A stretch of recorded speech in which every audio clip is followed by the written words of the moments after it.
guys! Good day! It's me again, vlogger nga siya. For today's video guys, tuturuan ko kayo kung paano i-remove ang restricted issue sa inyong account sa Facebook. So halina, samahan niyo ako.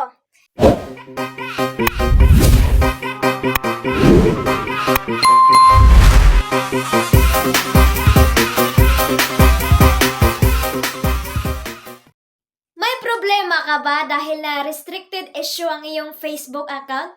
So ito na ang solusyon. So samahan niyo ako kung paano i-remove ang restricted issue sa inyong account. So i-follow niyo ang aking vlog, vlogger nga siyaw. So it's me again. So vlogger nga siyaw. So follow the step by step.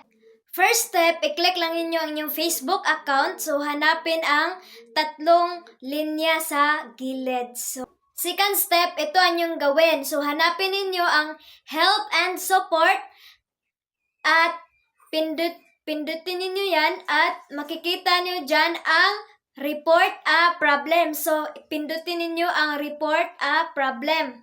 Pagkatapos nyong ma-report a problem, so, may nakalagay dyan na continue to report. So, continue to report a problem sa ibaba.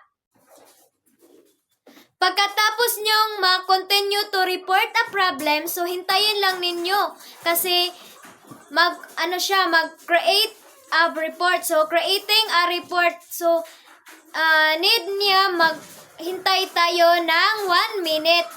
So kailangan natin maghintay ng 1 minute, nakadepende sa signal ng inyong cellphone. Gaya ng sa akin guys, so tingnan nyo, creating report, so mahina yung signal ko dito.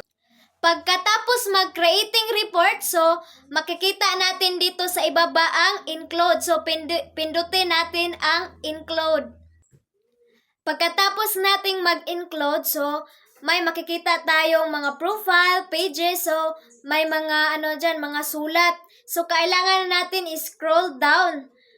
Hanapin natin ang profile kasi yung profile natin ang na-restricted account. Kung ano ang na-restricted account sa inyong Facebook, kung page ba ay hanapin ninyo ang page. Kung profile ay profile yung pindutin ninyo. So kailangan nating pindutin ang profile kasi na-restricted account ang ating profile.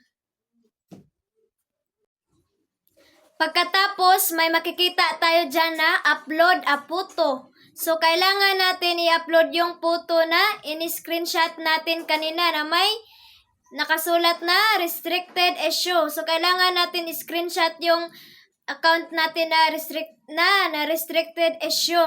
Tapos, i-send natin. At kayo na bahala dyan, maglagay kung ano ang ilagay nyo dyan sa itaas. So, kagaya ng sa akin, my account has restricted. So, kayo na ang bahala dyan maglagay.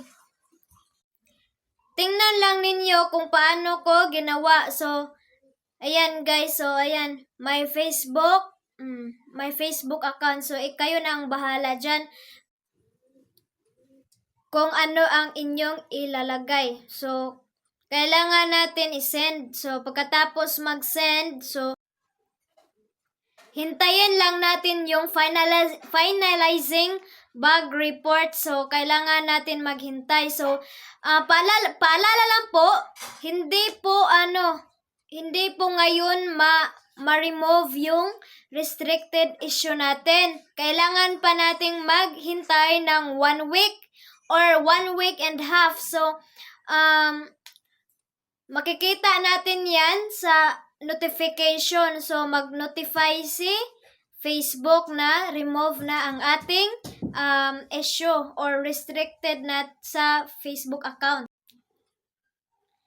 At yun lang po lahat guys. So, maraming salamat sa inyo, sa inyong oras.